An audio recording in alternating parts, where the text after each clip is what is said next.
తాకట్టులో ఉన్న బంగారాన్ని విడిపించి కొనబడును. మీ బంగారాన్ని బాబీ గోల్డ్ బయర్స్ అదే రోజు ఆన్లైన్ ధరకు కొని అప్పటికప్పుడే డబ్బులు ఇవ్వబడును. Contact number 7093169898. అమర్నాథ్ యాత్ర ఇది సాహసంతో కూడుకున్న యాత్ర. మంచు కొండల్లో ఉన్న మహాశివుడిని చూసేందుకు మనసు తహతహలాడుతూ ఉంటుంది.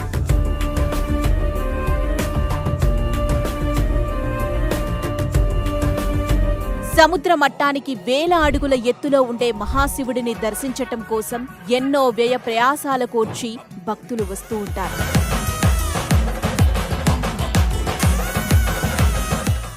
చాలా ఇరుకైన మార్గంలో సాగే ప్రయాణమది.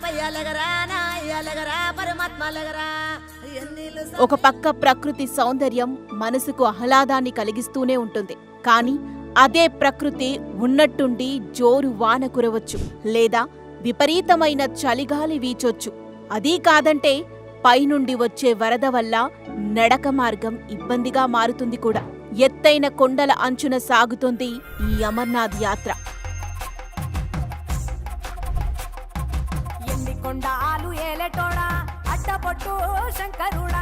కాబట్టి ఎంతో అప్రమత్తతతో కూడా ఉండాలి. ఇక ఈ ప్రముఖ పుణ్యక్షేత్రం శ్రీనగర్కి దగ్గర్లో ఉంటుంది. శ్రీనగర్ అంటే చెప్పేదేముంది, ఉగ్రదాడులు కూడా చోటు చేసుకున్న సందర్భాలు అనేక ఉన్నాయి. కాబట్టి ఆర్మీ జవాన్ల సహాయం లేకుండా ఈ యాత్ర చేయటం అసాధ్యమనే చెప్పాలి. ప్రతి సంవత్సరం మంచుతో స్వయంభుగా వెలిసే ఈ మహాశివుడిని దర్శించుకునేందుకు భక్తులు ఎంత సాహసం చేయడానికైనా వెనుకాడరు. ఇక అన్నింటికన్నా ముఖ్యమైన విషయం ఏంటంటే అమర్నాథ దర్శనం ఏడాది పొడవునా ఉండదు.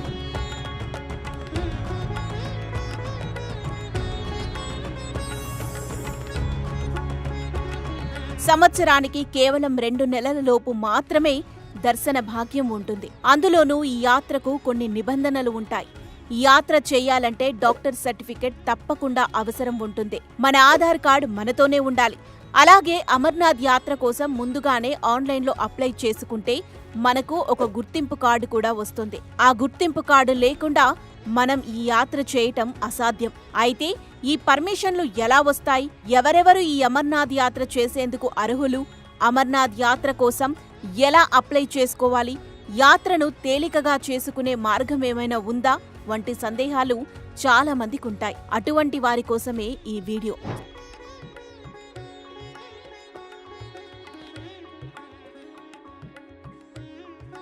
సృష్టి రహస్యం, అమరత్వ రహస్యాన్ని పార్వతీదేవికి శివుడు ఒక గుహలో బోధించాడు.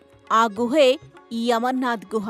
అయితే ఈ గుహ ఎక్కడుంది అంటే జమ్మూ కాశ్మీర్ రాజధాని శ్రీనగర్కి 90 కిలోమీటర్ల దూరంలో ఉంది. పార్వతీదేవికి అమరత్వ రహస్యాన్ని శివుడు బోధించిన ప్రదేశం కాబట్టి ఈ పుణ్యక్షేత్రానికి అంతటి ప్రాశస్త్యం ఉంది. ఈ అమర్నాథ్ యాత్ర ఎప్పటి నుండి ప్రారంభమవుతుంది అనే విషయాన్ని ఏ ఏడాదికి ఆ ఏడాది ప్రభుత్వం ముందుగానే ప్రకటిస్తోంది. ఈ యాత్ర కేవలం 40 రోజులు మాత్రమే జరుగుతుంది. ఇక ఈ యాత్ర గురించి పూర్తిగా అవగాహన ఉన్నవారు ఎవరైనా సరే మొదటి 15 రోజుల్లోనే యాత్రకు వెళ్లి అమరనాథుడిని దర్శించుకోవాలి అనుకుంటారు.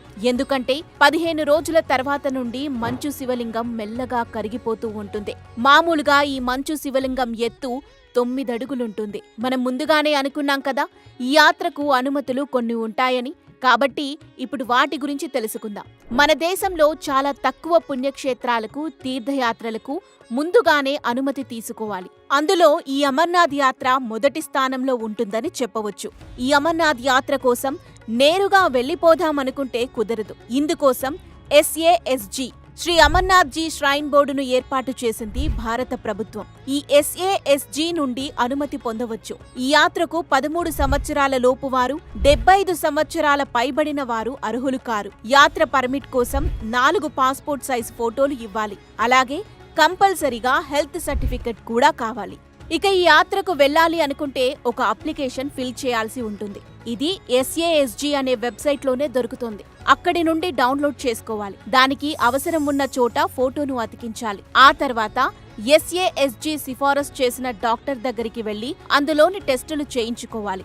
ఆ ఆరోగ్య పరీక్షల్లో పర్ఫెక్ట్ అని తేలితే డాక్టర్ సంతకం పెట్టి సర్టిఫికెట్ ఇస్తాడు. డాక్టర్ సర్టిఫికెట్ పొందాక రిజిస్ట్రేషన్ ప్రాసెస్ మొదలు పెట్టొచ్చు. ఒకప్పుడు ఈ రిజిస్ట్రేషన్ అనేది కేవలం ఆఫ్లైన్లో మాత్రమే ఉండేది. ఇప్పుడు ఆన్లైన్లో కూడా అందుబాటులో ఉంటుంది. అది కూడా పంజాబ్ నేషనల్ బ్యాంక్, జమ్మూ కాశ్మీర్ బ్యాంకులో మాత్రమే ఈ ప్రాసెస్ చేయటానికి వీలవుతుంది. ఈ మధ్య కాలంలో SBI బ్యాంకులో కూడా అందుబాటులోకి వచ్చిందని సమాచారం కూడా ఉంది. కాబట్టి దానిని ఒక్కసారి చెక్ చేసుకోవటం బెటర్. ఇక మనం పొందిన డాక్టర్ సర్టిఫికెట్ తో పంజాబ్ నేషనల్ బ్యాంక్ లేదంటే జమ్మూ కాశ్మీర్ బ్యాంకుకు వెళ్ళాలి. అది కూడా కాస్త ముందుగానే వెళ్లటం ఉత్తమం. ఎందుకంటే ఇవి లెక్కల వారీగా ఇస్తారు. ఆఫ్లైన్ లో ఒక రోజుకి పంజాబ్ నేషనల్ బ్యాంకులో 35 సీట్లు ఉంటాయి. అదే జమ్మూ కాశ్మీర్ బ్యాంకులో అయితే రోజుకి 15 నుండి 20 సీట్లు మాత్రమే ఉంటాయి. మరో ముఖ్యమైన విషయం ఏంటంటే ఈ రిజిస్ట్రేషన్ కూడా అన్ని పంజాబ్ నేషనల్ బ్యాంకుల్లో చేయరు. నిర్దేశించిన కొన్ని బ్రాంచుల్లో మాత్రమే చేస్తారు. ఇక ఈ పర్మిట్ కూడా 3 భాగాలుగా ఉంటుంది. అందులో మొదటిది నువాన్ అనే చెకింగ్ ప్రాంతంలో చేయాలి. అక్కడ మనకు సిమ్ కార్డు ఇస్తారు. మన మొబైల్లో సిమ్ కార్డు ఉంటుంది కాబట్టి ఆ సిమ్ కార్డు మనకెందుకు అనుకోవచ్చు. మన సిమ్ కార్డులు అక్కడ పనిచేయవు కాబట్టి వారి సిమ్ కార్డులు ఇస్తారు. ఈ యాత్ర పర్మిట్లు వివిధ రకాల రంగుల్లో ఉంటాయి. దాని గురించి కంగారు పడాల్సిన అవసరం లేదు. ఎందుకంటే మనం బ్యాంకుల్లో పర్మిట్ కోసం అర్జీ పెట్టుకున్న వారాన్ని బట్టి రంగు మారుతుంది. సోమవారానికి ఒక రంగు, మంగళవారానికి ఒక రంగు, అలా రంగులు మారుతూ ఉంటాయి. ఈ పర్మిషన్ల వ్యవహారం పూర్తయ్యాక మన స్లాట్లో ఉన్న డేట్ ని బట్టి మన ఫ్లైట్ టికెట్ గాని ట్రైన్ టికెట్ గాని బుక్ చేసుకుంటే వీలుగా ఉంటుంది. రైలుకు వెళ్లేవారు జమ్మూ కాశ్మీర్ చేరుకోవాలి. దానికి దగ్గర్లోనే భగవతీ నగర్ ఉంటుంది. ఈ భగవతీ నగర్ లోనే అమర్నాథ్ యాత్ర బేస్ క్యాంపు ఉంటుంది. ఈ బేస్ క్యాంప్ లోనే అన్ని రకాల ఇన్ఫర్మేషన్లు ఇస్తారు. మొబైల్ కనెక్షన్ దగ్గర నుండి బస్సులు, టాక్సీల వరకు అన్నీ లభిస్తాయి. ఈ యాత్ర 2 మార్గాల్లో జరుగుతోంది. పెహల్గాం, బాల్తాల్. మనం రిజిస్ట్రేషన్ చేసుకునే సమయంలో ఏదైతే ఎంచుకుంటామో ఆ రూట్లోనే యాత్ర మొదలు పెట్టాలి. ముందుగా పెహల్గాం గురించి చూద్దాం. పెహల్గాం రూట్లో యాత్రకు వెళ్లేవారు ముందు పెహల్గాం చేరుకోవాలి. అక్కడ నువాన్ అని ఉంటుంది. ముందుగానే చెప్పుకున్నాం కదా, అక్కడ మన యాత్ర పర్మిట్ చెక్ చేస్తారు అని. ఆ చెకింగ్ అయ్యాక చిన్న చిన్న జీపుల్లో చందన్వారి చేరుకోవాలి. ఆ చందన్వారి 16 కిలోమీటర్లుంటుంది. అక్కడి నుండి అమర్నాథ్ గుహ 33 కిలోమీటర్లుంటుంది. కేవలం 33 కిలోమీటర్లే కదా, తేలికగా నడిచేయొచ్చు అనుకుంటే పొరపాటే. ఈ 33 కిలోమీటర్లు నడవటానికి కనీసం 2 రోజులైనా పడుతుంది. కాలినడకన వెళ్లి రావటానికి 4 నుండి 5 రోజులు పడుతుంది. గుర్రాల మీదైతే 3 రోజులు పడుతుంది. ఇక హెలికాప్టర్లో అయితే 1 రోజులోనే వెళ్లి దర్శనం చేసుకుని తిరిగొచ్చేయొచ్చు. బాల్తాల్ మార్గంలో వెళ్లేవారికి బాల్తాల్లో దిగాక 1 కిలోమీటర్ దూరంలోనే నువాన్ ఉంటుంది. అక్కడ పర్మిట్ చెకింగ్ ఉంటుంది. సాయంత్రం అయ్యాక యాత్రకు అనుమతి ఉండదు కాబట్టి అక్కడే నైట్ స్టే చేయటానికి టెంట్స్ అద్దెకు కూడా ఇస్తారు. తెల్లవారుజామున 5 గంటల నుండి యాత్రకు అనుమతి ఇస్తారు. బాల్తాల్ నుండి అమర్నాథ్ గుహ 17 కిలోమీటర్లు మాత్రమే ఉంటుంది. నడిచి వెళ్లేవారు కూడా 1 రోజులోనే వెళ్లి వచ్చేయొచ్చు. ఇక్కడి నుండి కూడా గుర్రాలు అందుబాటులో ఉంటాయి. ఇక్కడ భారత జవాన్లు కూడా యాత్రికులకు సహాయం అందిస్తూ ఉంటారు. అన్నట్టు గుర్రాల గురించి కూడా ఒక విషయం చెప్పాలి.